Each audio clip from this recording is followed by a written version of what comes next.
I guess Biggie's right. I've become that person. Dave and Chris Demm were just talking about the best pizza restaurant around here. And one was saying one thing, and Dave said, I don't know if we have any great pizza. We have very good pizza here, but I don't know if there's any great pizza. And I said, I don't eat pizza. Yeah. Well, there is to it. That's your job now. I don't eat pizza. That's it. Yeah, it's one of those. It's been bubbling up for a time, you know, with your new lifestyle choices. Yeah, that's right. Wardrobe choices, maybe. I say it. But it's, and I'm stealing this from South Park, but when the people of the town began driving hybrids, they had to issue what, it wasn't a smog alert that took over the town. It was a smug alert. Smug alert. And I don't eat pizza. it's, you're like a stage 1 smug alert. I just said it. When you talk about all the things you don't do anymore, you feel superior. Of course. Yes. And your goal is to make us all feel inferior. Yeah. Yes. We're living lives. Right. Yeah. And what's weird is you've lived 50 some odd years. You've had pizza. Well, Dave, You could weigh in. What I said. Dave said You could weigh in, but you won't now. Dave said you are aware of the concept of pizza, Yes. and I said vaguely. Yeah. Like the planet Pluto. I mean, yeah, I don't really have anything of note to say about pizza. I don't eat pizza. I can't speak on it. I can't speak on pizza, you know. And Dave said, "Do you remember what pizza tastes like in this town?" And I said, "Vaguely." I only taste glory every day now. I don't taste it. You canceled pizza. I just don't. I don't eat pizza right now. That's not a thing that I am eating. Yes. It is completely out of my So life. the smug is bubbling up from. Now, Dave, before you got here, you talk about a smug bubbler. Yesterday, I love smug bubblers. I've had them. Sounds like Fuddruckers. I'm not eating it right now. With the right sauce. Yeah, I did a smug bubbler yesterday. I wonder if Dave noticed this. 'Cause I told you all 3 hours ago. We were in the meeting yesterday that is always catered, okay? And yesterday they had beef tips in a heavy gravy, a heavy sauce. You had some. I had a few pieces of meat. Did you like it? That was it. Did you like it? Yeah, it was flavorful. It's tender. So before that, we had another meeting, which Dave and I did not attend, and breakfast was served because they had some biscuits there, some spicy chicken biscuits from Bojangles. A plethora of them. There's a lot of them. Ton of them out there. Did you notice that two of our dear colleagues, one being BB Shea, well, BB Shea is the one I noticed. He was sitting across from us. Yes. And as I said this earlier, and I think Chris Demm had the best description of it. He was shoveling beef tips into his maw. Okay. Just like a junkyard dog who's not sure he'll ever eat again. And I don't know if you saw this, Dave. Dave a lot of times zones out during this meeting, and so do I. I was staring at BB Shea, and he cleans his plate of the beef tips and rice or whatever's on it, a lot of heavy gravy, and then from below the table, he looks around like is anybody looking, and from below the table, here comes one of those chicken biscuits. Dun, dun, dun. He wasn't done. No, he wasn't done yet. Unwrapped it. I was staring at it. I was staring a hole through him. Like he told me he's making some healthier choices here. He's got a base of beef tips and he's adding on. That's right. Well, the biscuit's going down to soak it up. Okay. Yeah. Soak up that gravy. That's right. You know what this lunch needs? Breakfast. But I was so proud of myself because I didn't shame him. It bubbled. It bubbled, but I did not shame him. Well, you haven't shamed him to his face. You brought it up several times this morning. Yeah. On a much bigger format than just looking at the man and being like, let me ask you something. Didn't you just down some beef tips and rice? Should you really wash that down with a biscuit? Yeah. Instead, you brought it to this forum.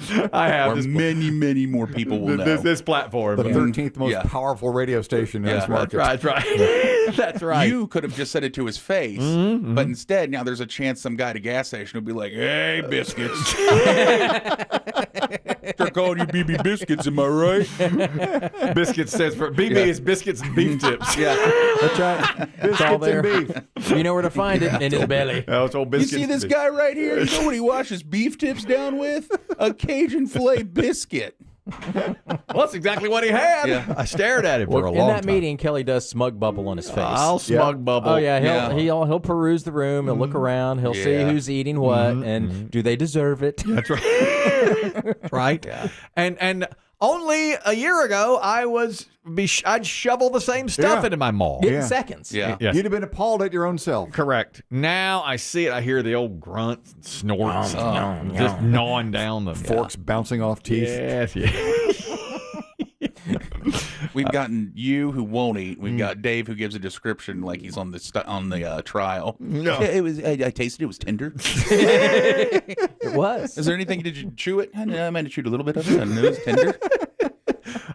In that meeting, I'm the 2-Hump Grump and now the Smug Bubbler because I will bubble up some smug on that for sure. Can I ask, this is sort of off the topic of food, but I know that you guys had mentioned that there was a new no phone rule that was proposed 2-3 weeks ago. Is that still enforced? I noticed that nobody's on their phones in there anymore. He mentioned that the leader of the meeting, I think a month ago, said, I want to make sure that you can have your phone, but he asked that you keep it in your pocket or put it on the table upside down in front of you, which is what I do. That's one of the reasons I started wearing my watch. I want to see what time it is without having to look at my phone. Mm-hmm. And so very rarely, I used mine yesterday to do some calculations, but it was part of the meeting. I said, let me add this up right now. Mm-hmm. And I don't even take it. See, you don't even take Biggie's weight times. All right, so that's 1 plate of beef tips and rice, plus 1 Cajun filet biscuit. Plus, I bet he eats a cookie. Plus, he'll put another biscuit in his pocket for later. Yeah. once I do the multiplication on that, you got to turn it sideways, because otherwise the number's too not, big. not enough numbers. Yeah. Our friend Squid had a biscuit this morning from yesterday. Well, on his desk this morning. It was just sitting there. well, I'm glad you mentioned that because Squid's different. he was the other one that kept shoveling the beef tips into his maw. But I don't know. I look at it at a different angle for him for some reason. me too. I credit One, that. he's healthy as hell. He works out a lot. He works out. I don't know. Maybe he's not healthy, but he works out. Skinny has a lot to do with judgment. We know that. Oh, absolutely. He's on his way. He's on his way. I want to get him aside and say, you look great now, but if you keep doing it, you cannot. We got a saying down at the gym. Yeah? You can't outrun your fork. You just can't. Doesn't matter how much you work out. Eventually, now he's 25. That's going to catch up with him. When he's 40, if he keeps eating like that, I hate to pass judgment on him. He's going to wind up gutting it.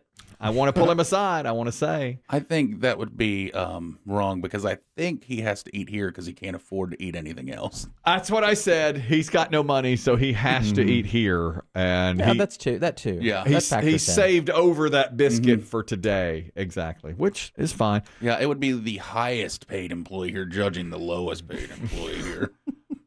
And you ate like that at 25. Oh, yeah, but I got fat. I mean, I was fat. I wasn't in as good a You were shape. stealing food out of the fridge. Oh, yeah, exactly. Of course, I didn't even do any working out or anything. But I don't think, I can't speak for everybody. But I think if you eat like that regularly and even if you work out, you'll pack on the pounds slowly over time because we got a saying down at the gym. Motion is lotion. All right. Yeah. They say that? Don't say that to him.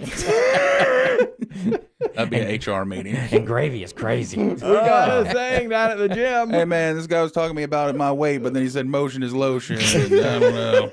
Motion is. What does that even mean? I don't know, but you can't go within 500 feet of a school now. Motion is lotion. That's what we say down there. What does that mean? It means the more you move, the better you can move. It's like oil for the Tin Man. The more you move, the better your joints work and stuff like that. Motion is lotion. It keeps you moving. We got a bunch of sayings down there. Yeah. Oh, yeah. Do they write them up on a chalkboard like each day? Yeah, they put them on the whiteboard, and they actually, some of them are written on the walls. Permanent? Yeah, permanently. You know who used to do that? Not the Nazis. The Nazis again. You always say the Nazis. Yeah, they'd put it there and put it over entrances to Well, we do. buildings and camps. Yeah, we do that down at That was probably the same sayings, it just sounded different. Motion is lotion!